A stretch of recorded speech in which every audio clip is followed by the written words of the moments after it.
ମାଗଣାରେ କାହାଠୁ ଆଣନ୍ତୁ ନାହିଁ ଏହି ଜିନିଷ, ଘଟିବ ଆର୍ଥିକ ଅନାଟନ।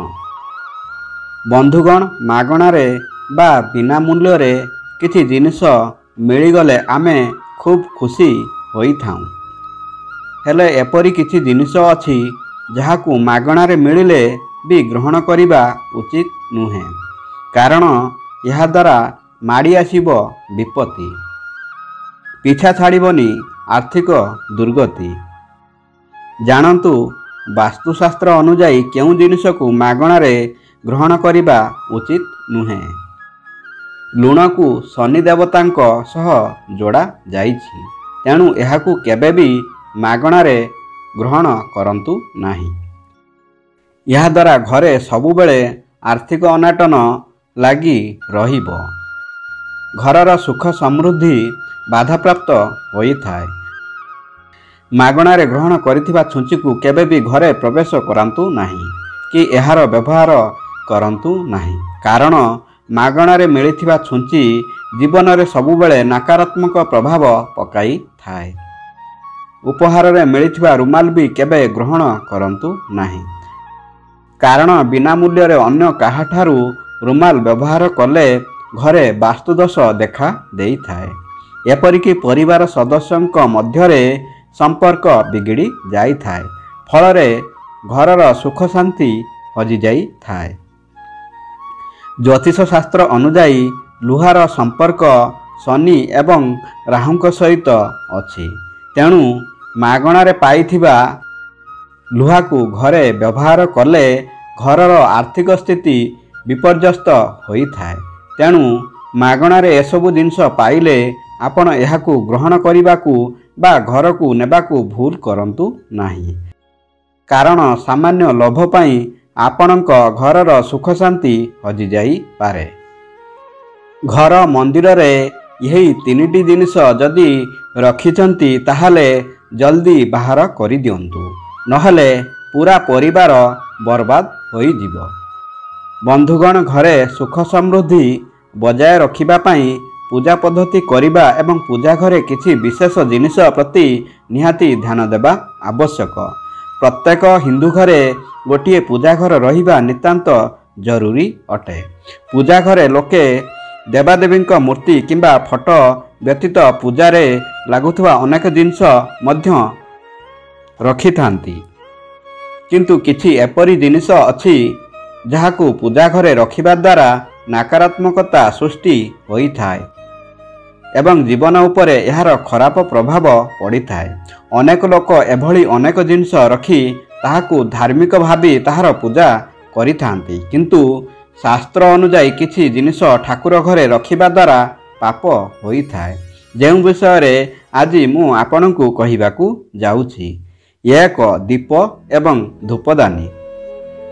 ଭାରତୀୟ ପରମ୍ପରା ମାଟି ସହିତ ଜଡ଼ିତ ଅଛି, ତେଣୁ ଘରେ ମାଟିର ଏକ ଦୀପ ନିଶ୍ଚୟ ରହିବା ଉଚିତ।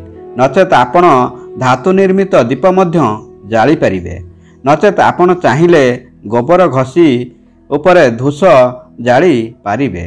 ଏହା କରିବା ଶୁଭ ହୋଇଥାଏ। 2. ସ୍ୱସ୍ତିକ। ସ୍ୱସ୍ତିକ ଚିହ୍ନ ଅତ୍ୟନ୍ତ ପବିତ୍ର ହୋଇଥାଏ।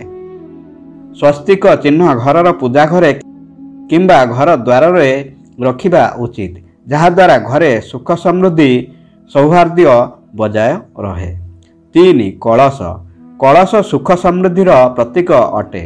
କଳସ ପୂଜା ଘରେ ରଖି ତାହା ଉପରେ ସ୍ୱସ୍ତିକ ଚିହ୍ନ କଲେ ଘରେ ସୁଖ ସମୃଦ୍ଧି ସବୁବେଳେ ବଜାୟ ରହିଥାଏ।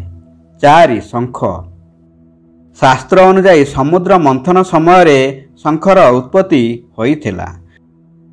ଶଙ୍ଖ 4ଟି ରତ୍ନରେ ତିଆରି, ଯାହାକି ମାତା ଲକ୍ଷ୍ମୀଙ୍କୁ ଅତ୍ୟନ୍ତ ପ୍ରିୟ ଅଟେ। ଘର ପୂଜା ଘରେ ଶଙ୍ଖ ରଖିବା ଅତ୍ୟନ୍ତ ଶୁଭ ଅଟେ। ଏହା ବ୍ୟତୀତ ଶଙ୍ଖର ନାଦ ଦ୍ୱାରା ସକାରାତ୍ମକ ଶକ୍ତିର ଉତ୍ପତ୍ତି ହୋଇଥାଏ। ଏହାଦ୍ୱାରା ମାତା ଲକ୍ଷ୍ମୀ ପ୍ରସନ୍ନ ହୁଅନ୍ତି ଏବଂ ଘରେ କେବେ ବି ଧନର ଅଭାବ ହୁଏ ନାହିଁ। 5. ଘଣ୍ଟି। ଘଣ୍ଟି ଅତ୍ୟନ୍ତ ଶୁଭ ହୋଇଥାଏ। ଘରର ପୂଜା ଘରେ ଘଣ୍ଟି ବଜାଇଲେ ଘରର ବାତାବରଣ ଶୁଦ୍ଧ ହୋଇଥାଏ ଏବଂ ସବୁ ନକାରାତ୍ମକତା ନଷ୍ଟ ହୋଇଥାଏ। ଘରେ ଘଣ୍ଟି ବଜାଇଲେ ଘରର ଆଖପାଖରେ ବାତାବରଣ ମଧ୍ୟ ଶୁଦ୍ଧ ହୋଇଥାଏ। ଏହାଦ୍ୱାରା ଘରେ ସୁଖ ସମୃଦ୍ଧି ସବୁବେଳେ ବଜାୟ ରହିଥାଏ। ଏହିସବୁ ଜିନିଷ ଘରର ପୂଜା ଘରେ ରଖିବା ଉଚିତ ନୁହେଁ। ଏକ ବିଷମ ସଂଖ୍ୟାରେ ଗଣେଶ ମୂର୍ତ୍ତି। ଘରର ପୂଜା ଘରେ କେବେ ବି ବିଷମ ସଂଖ୍ୟାରେ ଗଣେଶ ମୂର୍ତ୍ତି ରଖିବା ଉଚିତ ନୁହେଁ। ମନ୍ଦିରରେ କେବଳ 2ଟି ଗଣେଶ ମୂର୍ତ୍ତି ରଖନ୍ତୁ, ଯାହାକି ଶୁଭ ହୋଇଥାଏ। ଯଦି ଆପଣ ନିଜର ମଙ୍ଗଳ ଚାହୁଁଛନ୍ତି, ତେବେ ନିଜ ଘରର ଦ୍ୱାରରେ ଗଣେଶ ମୂର୍ତ୍ତି ବାହାର ଦିଗକୁ ଲଗାନ୍ତୁ, କାରଣ ଭଗବାନ ଗଣେଶଙ୍କ ପିଠିରେ ଦାରିଦ୍ରତା ଥାଏ। 2. ଭଙ୍ଗା ଚାଉଳ। ଘରର ମନ୍ଦିରରେ କେବେ ଭଙ୍ଗା ଚାଉଳ ରଖନ୍ତୁ ନାହିଁ, ନଚେତ୍ ଏହା ନକାରାତ୍ମକ ଶକ୍ତି ବ୍ୟାପ୍ତ କରିଥାଏ। ମନ୍ଦିରରେ ରଖିଥିବା ଚାଉଳର ଉପଯୋଗ ହଳଦୀ ମିଶାଇ କରନ୍ତୁ, ଯାହାଦ୍ୱାରା ଆପଣଙ୍କୁ ଅଧିକ ଶୁଭଫଳ ପ୍ରାପ୍ତ ହେବ। 3. ପୂର୍ବଜଙ୍କ ଫଟୋ। ଯଦି ଆପଣ ନିଜ ଘରର ମନ୍ଦିରରେ ପୂର୍ବଜଙ୍କ ଫଟୋ ରଖିଛନ୍ତି, ତେବେ ତାହାକୁ ତୁରନ୍ତ ହଟାଇ ଦିଅନ୍ତୁ, କାରଣ ବାସ୍ତୁ ଅନୁଯାୟୀ ପୂଜା ଘରେ ମୃତ ପରିଜନଙ୍କ ଫଟୋ ଲଗାଇବା ଅଶୁଭ ହୋଇଥାଏ। ମୃତ ପରିଜନ ସମ୍ମାନୀୟ ଅଟନ୍ତି, କିନ୍ତୁ ସେମାନେ ଦେବତା ସମାନ ହୋଇନଥାନ୍ତି। ଏହି ଫଟୋ ଘରର ପୂଜା ଘରେ ରଖିବା ଦ୍ୱାରା ଘରର ବାତାବରଣ ନକାରାତ୍ମକ ହୋଇଥାଏ। ଅନେକ ଲୋକ ସାଧୁସନ୍ଥଙ୍କ ଫଟୋ ପୂଜା ଘରେ ରଖନ୍ତି, ଯାହା ମଧ୍ୟ ଉଚିତ ନୁହେଁ। 4. ଭୈରବ ଏବଂ ଶନିଦେବଙ୍କ ମୂର୍ତ୍ତି। ଘରର ପୂଜା ଘରେ ଭୈରବ ଏବଂ ଶନିଦେବଙ୍କ ମୂର୍ତ୍ତି ଆଦୌ ରଖିବା ଉଚିତ ନୁହେଁ। ଏହା ବ୍ୟତୀତ ମାତା କାଳୀ ଏବଂ ମାତା ଲକ୍ଷ୍ମୀଙ୍କର ଛିଡ଼ା ହୋଇଥିବା ମୂର୍ତ୍ତି ମଧ୍ୟ ରଖନ୍ତୁ ନାହିଁ। ଘରର ପୂଜା ଘରେ ଗଙ୍ଗା ଜଳ ରହିବା ନିତାନ୍ତ ଜରୁରୀ ଅଟେ। ଏହାଦ୍ୱାରା ଘରର ଶୁଦ୍ଧତା ବଜାୟ ରହିବ ଏବଂ ଆପଣଙ୍କୁ ଆପଣଙ୍କ ପୂଜାର ଶୁଭଫଳ ପ୍ରାପ୍ତ ହେବ। ବନ୍ଧୁଗଣ, ଭିଡ଼ିଓଟି ଭଲ ଲାଗିଲେ ଭିଡ଼ିଓ ଗୋଟିଏ ଲାଇକ୍ ଏବଂ ଆମ ଚ୍ୟାନେଲକୁ ସବସ୍କ୍ରାଇବ୍ କରିବାକୁ ଭୁଲିବେନି। ଧନ୍ୟବାଦ। ଜୟ ଶ୍ରୀକୃଷ୍ଣ।